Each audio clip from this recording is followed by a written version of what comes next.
Hello students. तो previous class में अपन ने कुछ क्वेश्चंस कर रहे थे परसेंटेज से रिलेटेड, मोल फ्रैक्शन से रिलेटेड।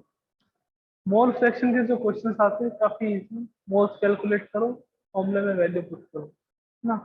कंसंट्रेशन टर्म्स अपना टॉपिक चल रहा था। कंसंट्रेशन टर्म्स खत्म हुआ था, चैप्टर लगभग 80% कंप्लीट हो जाएगा अपना। नेक्स्ट जो अपनी कंसंट्रेशन टर्म आती है वो कंसंट्रेशन टर्म है मोलेरिटी। वो कंसंट्रेशन टर्म कौन सी है अपने पास? मोलेरिटी। What is मोलेरिटी? सबसे पहले एक बात समझ लीजिए कि इसको रिप्रेजेंट करते हैं कैपिटल एम। तो किससे रिप्रेजेंट करते हैं? कैपिटल एम से। होता क्या है molarity? Number of moles of solute, number of moles of solute present in unit litre of the solution. Unit litre of the solution बड़ी इंपॉर्टेंट बात है यहाँ पे ना, कि number of moles of solute, number of moles of solute, moles of solute plus NP का मतलब present है, ठीक है ना। Present in unit litre of, unit litre of solution is known as molarity. यानी कि मोलरिटी का फॉर्मूला क्या हो जाता है बच्चों अपने पास? That molarity is equals to moles of solute,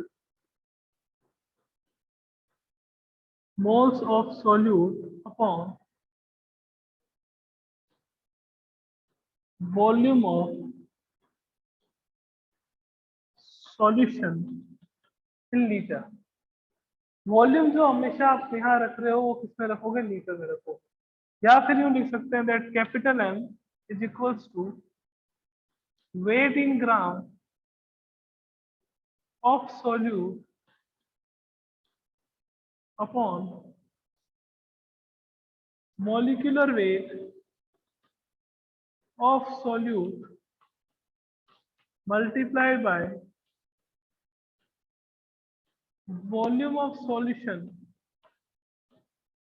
volume of solution in ml।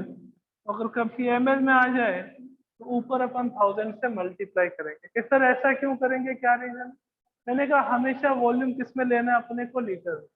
यहाँ डेफिनेशन क्या कह रही है कि यूनिट लीटर ऑफ सॉल्यूशन, कि आपके पास सॉल्यूट के कितने मोल्स प्रेजेंट है यूनिट लीटर ऑफ सॉल्यूशन में, तो उसको अपन क्या कहेंगे? मोलरिटी कहेंगे।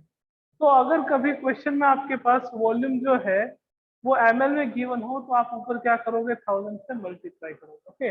अब मोलरिटी है तो इसकी यूनिट भी होती है। यूनिट क्या होती है देखिए, यूनिट होती है आपके पास मोल पर लीटर। ये आपके पास मोलरिटी की यूनिट आ जाती है। कुछ और बातें कर लेते हैं थोड़ी, जो बड़ी इंपॉर्टेंट है। छोटी बातें हैं पर ज्यादा important. Effect of temperature on molarity. Effect of temperature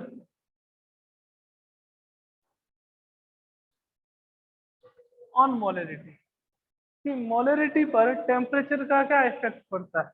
कि अगर आप टेम्परेचर इंक्रीज करते हो तो मोलरिटी डिक्रीज होगी या इंक्रीज होगी। अगर आप टेम्परेचर डिक्रीज करते हो तो मोलरिटी इंक्रीज होगी या डिक्रीज होगी। तो effect of temperature on molarity, यानी कि मोलरिटी पे टेम्परेचर का इफेक्ट। तो देखिए एक बात देखते हैं बच्चों, एक इक्वेशन आती है, अपन आगे के चैप्टर में भी स्टडी करेंगे इसके बारे में। कौन सी इक्वेशन है? उस इक्वेशन को अपन कहते हैं ideal gas equation. Equation is known as ideal gas equation. ठीक है ना। जब अपन चैप्टर नंबर 5 है स्टेट ऑफ मैटर में, तो उस समय देखेंगे कि कैसे ये आइडियल गैस इक्वेशन को अपन ने डिराइव करा है। आइडियल गैस इक्वेशन क्या होती है अपने पास? PV equals to NRT. PV equals to NRT. कि सर पी क्या है? तो देखो पी की बात करें अगर, पी आपके पास है प्रेशर, वी आपके पास क्या है? वॉल्यूम। एन क्या है आपके पास? Number of moles. आर क्या है आपके पास, गैस कांस्टेंट, और टी आपके पास क्या है, temperature. PV equals to NRT, it is ideal gas equation. यहाँ पे पी क्या है, प्रेशर है, वी क्या है, वॉल्यूम है, एन आपके पास क्या है, नंबर ऑफ मोल्स है, आर क्या है, गैस कांस्टेंट है, और टी क्या है आपके पास, टेम्परेचर। मैं कहूँ कि एट कांस्टेंट प्रेशर, प्रेशर को मैं ना इंक्रीज करता हूँ ना डिक्रीज करता हूँ, प्रेशर को मैं क्या रखता हूँ, कांस्टेंट। मोल क्या है, नंबर ऑफ मोल्स, ये कांस्टेंट रहते हैं। आर क्या है, गैस कांस्टेंट, ये खुद कांस्टेंट है। आपके पास एन और आर जो है वो तो क्या है, कांस्टेंट ही है ना। तो अपने पास क्या आएगा भैया, ये कांस्टेंट हो गया, एन कांस्टेंट हो गया, आर कांस्टेंट हो गया, तो वॉल्यूम जो है वो डायरेक्टली प्रोपोर्शनल किसके होगा, टेम्परेचर। यानी कि अगर अपन टेम्परेचर इंक्रीज करते हैं तो वॉल्यूम भी हमेशा क्या होता है, इंक्रीज होता है। If increase the temperature then volume is also increase. तो यहाँ एक और बात देखते हैं, मोलरिटी का फॉर्मूला। मोलरिटी का फॉर्मूला क्या है आपके पास, मोल्स अपॉन वॉल्यूम। या मैं यूं भी कह सकता हूं कि that molarity is directly proportional to the 1/v। 1/v यानी कि रेसिप्रोकल हो गया। रेसिप्रोकल का मीनिंग ये होगा कि अगर आप वॉल्यूम इंक्रीज करते हो तो मोलरिटी क्या होगी, डिक्रीज। वॉल्यूम इंक्रीज करते हो तो मोलरिटी क्या होगी, डिक्रीज। अब आप यहाँ क्या कर रहे हो कि अगर टेम्परेचर इंक्रीज करते हैं तो वॉल्यूम इंक्रीज होता है। जो भी आपने सॉल्यूशन दिया है उसकी बात कर लें कि अगर आपके पास कोई सॉल्यूशन है, आप टेम्परेचर इंक्रीज कर रहे हो, तो टेम्परेचर जैसे जैसे इंक्रीज करोगे वॉल्यूम भी क्या होगा, इंक्रीज। और अगर वॉल्यूम इंक्रीज हो जाएगा तो मोलरिटी क्या हो जाएगी आपके पास, डिक्रीज। तो अपन यूँ कह सकते हैं कि अगर आप टेम्परेचर में चेंज करते हो और चेंज करके टेम्परेचर को इंक्रीज करते हो तो उस कंडीशन में मोलरिटी क्या होती है, डिक्रीज। मोलरिटी क्या होती है, डिक्रीज। उसका रीजन क्या है, because when we increase the temperature then volume is also increases, and volume is and molarity are always present, are always reciprocal to each other. हर एक के क्या अपने आपस में क्या होते हैं, ये रेसिप्रोकल होते हैं। ये इंक्रीज करोगे तो ये क्या होगा आपके पास, डिक्रीज। ये इंक्रीज करोगे तो ये क्या हो जाएगा आपके पास, डिक्रीज। मोलरिटी का फॉर्मूला अपने को लर्न दिमाग में बैठाए रखना है हमेशा कि क्या होता है, that moles upon volume. Moles क्या होता है आपके पास, weight in gram upon molecular weight. ये तो मोल्स हो गए। अपॉन में आपके पास volume of solution. Volume of solution अगर आप एमएल में ले रहे हो तो अपॉन में क्या आ जाएगा आपके पास, 1000 आ जाएगा।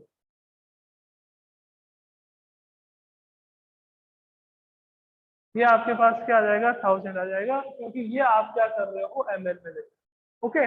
और टेम्परेचर का इफेक्ट हो गया कि अगर अपन टेम्परेचर इंक्रीज करते हैं तो वॉल्यूम भी इंक्रीज होता है, और अगर वॉल्यूम इंक्रीज होता है तो मोलरिटी क्या हो जाएगी आपके पास, डिक्रीज हो जाएगी। ओके।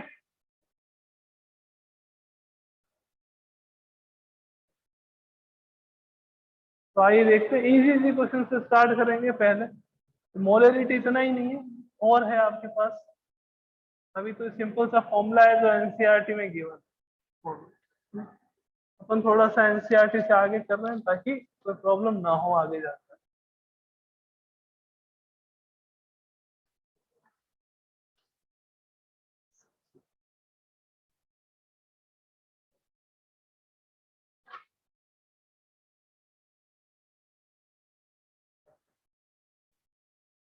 आइए बात करते हैं क्वेश्चन से। पहला फर्स्ट क्वेश्चन देखते हैं, एग्जाम्पल देखते हैं first.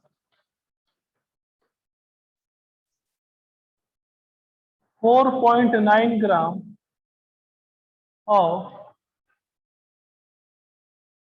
H2SO4 means sulfuric acid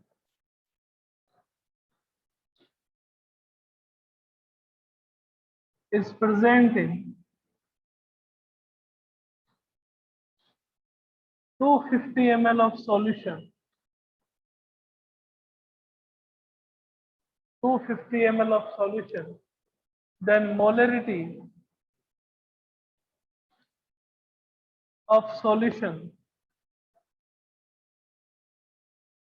will be. Solution की आपको क्या बतानी है, मोलरिटी बतानी।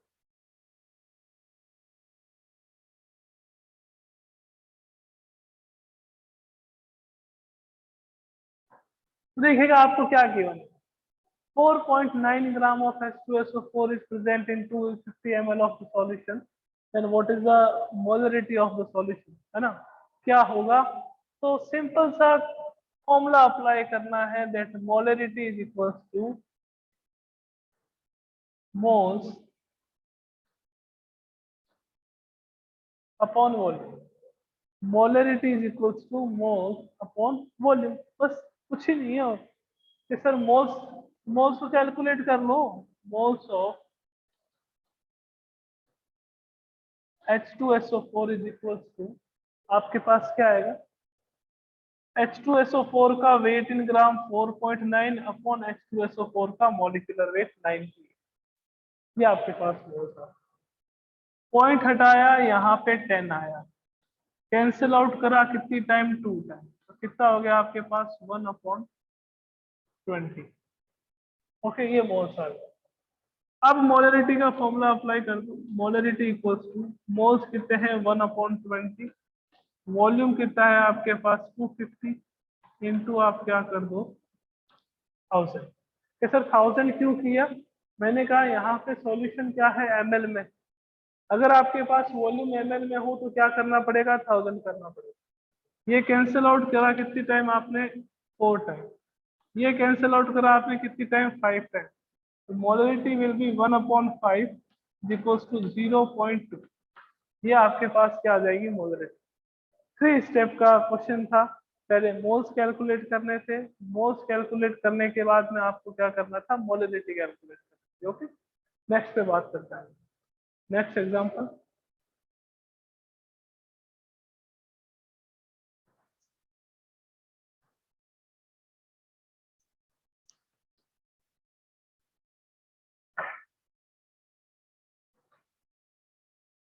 How much gram of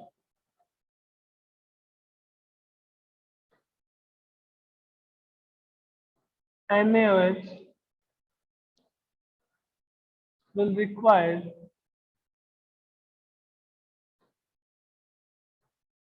for the formation of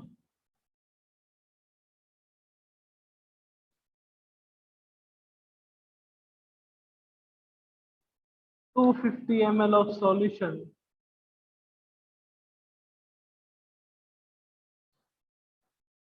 of 0.25 है।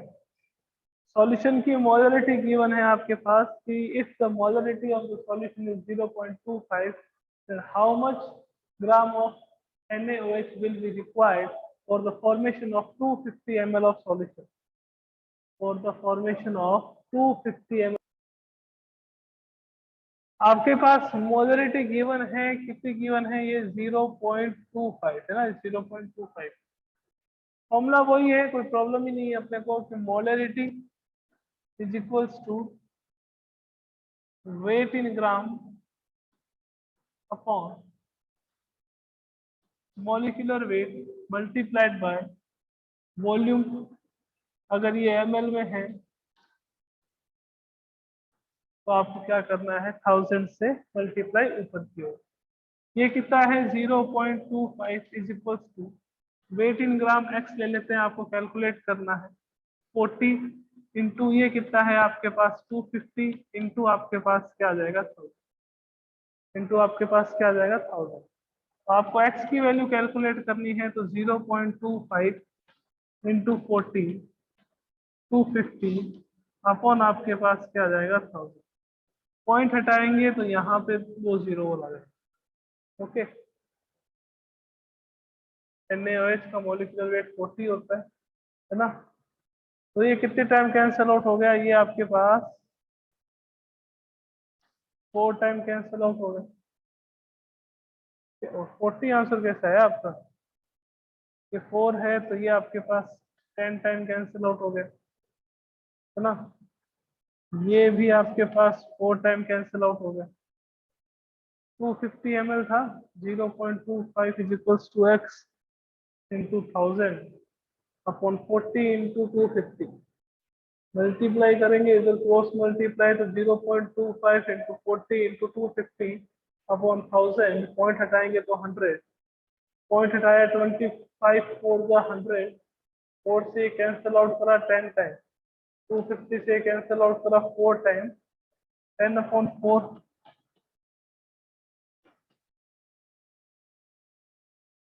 10 अपॉन 4 तो आपके पास कितना जाता है, 2.5 ग्राम आ जाता है। 10 अपॉन 4 तो आपके पास 2.5 ग्राम आ जाता है। 40 ग्राम कैसा है आपके, 2.5 ग्राम। 2.5 इंटू 1000 40 इंटू 2.5 ग्राम आएगा। कैलकुलेशन थोड़ी सही करो, है ना। 2.5 ग्राम आंसर आएगा। ये 2.5 ग्राम अगर आप NaOH लेते हो तो आपके पास सॉल्यूशन की जो मोलरिटी है वो कितनी हो जाएगी, 0.25। ओके, आइए नेक्स्ट एक और इजी क्वेश्चन कर लेते हैं।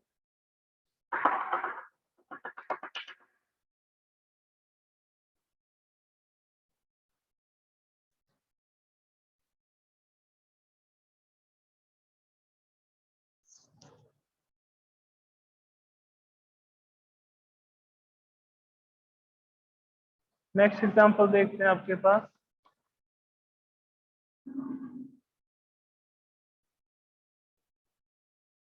$63 gram of oxalic acid is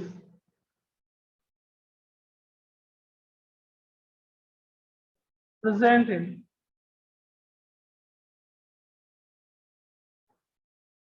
75 ml of 750 ml of solution.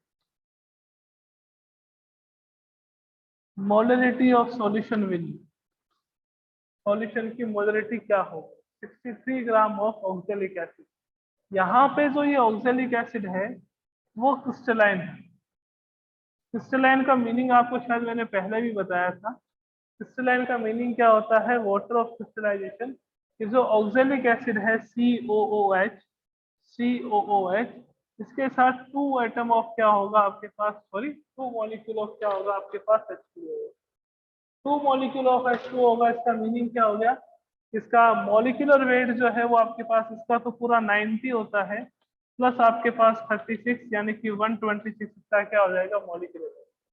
तो मोल्स कैलकुलेट करेंगे पहले, तो मोल्स इक्वल्स टू 63 अपॉन 126, आपके पास कितने आ गए, 1/2, ये मोल्स आ गए। अब नेक्स्ट अपन क्या करेंगे, मोल्स के बाद इसकी मोलरिटी कैलकुलेट करेंगे। तो मोलरिटी क्या आएगा आपके पास, मोल्स इंटू 750 इंटू अपने पास क्या आ जाएगा, 10 से 10 कैंसिल, ये 3 टाइम, ये 4 टाइम, ये 2 टाइम, आपके पास मोलरिटी कितनी आ जाएगी, 2/3 यानी कि 0.66। ओके, ये इसकी मोलरिटी आ गई। अब ये तो आपके पास क्या थे, मोलरिटी के कुछ एकदम यूँ मान लेते हैं कि एकदम इजी से क्वेश्चन थे कि कैसे मोलरिटी कैलकुलेट कर, ठीक है ना। तो अपने एनसीईआरटी में तो इतना ही गिवन है कि मोलरिटी का फॉर्मूला दे दिया, इससे 2-4 क्वेश्चन देते हैं। तो थोड़ा सा अपन आगे चलते हैं, मोलरिटी, जो मोलरिटी वाला टॉपिक है इसी पे ही थोड़ा सा अपन आगे चलते हैं, ताकि क्या है, कभी आगे कोई कंपटीशन दो अगर आप, तो आपको कोई प्रॉब्लम नहीं है ना। तो सबसे पहले अपन इसमें टॉपिक देखते हैं, molarity of mixture. Molarity of mixture. Molarity of mixture का मीनिंग क्या है, कि दो डिफरेंट मोलरिटी वाले सॉल्यूशन को जो मिक्स करेंगे, मिक्स करने के बाद जो आपके पास रिजल्टेंट सॉल्यूशन आएगा उसकी मोलरिटी कितनी। वही बात है कि आपने क्या करा, दो डिफरेंट मोलरिटी वाले सॉल्यूशन को मिक्स करो, मिक्स करने के बाद में जो आपके पास फाइनल सॉल्यूशन आता है उसकी मोलरिटी आपको बतानी हो, उसको अपन कहते हैं मोलरिटी ऑफ मिक्सचर।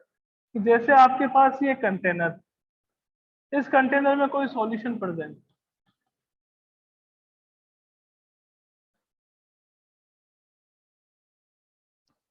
उसका उसकी मोलरिटी आपके पास m1 है, इसका जो वॉल्यूम है सॉल्यूशन का वो आपके पास v1। Molarity of solution is m1, volume of solution is v1। इसको आपने क्या करा, एक दूसरे सॉल्यूशन में, यानी कि आपके पास एक और कंटेनर है, इसमें आपके पास कोई सॉल्यूशन प्रेजेंट, इस सॉल्यूशन की जो मोलरिटी है वो आपके पास m2 और इसका आपके पास जो वॉल्यूम है वो कितना है v। दोनों को आपने ऐड करा, दोनों को मिक्स करने पर जो मिक्स करने के बाद जो आपके पास सॉल्यूशन आया, जो आपके पास सॉल्यूशन आया, इस सॉल्यूशन को अपन कहते हैं रिजल्टेंट सॉल्यूशन।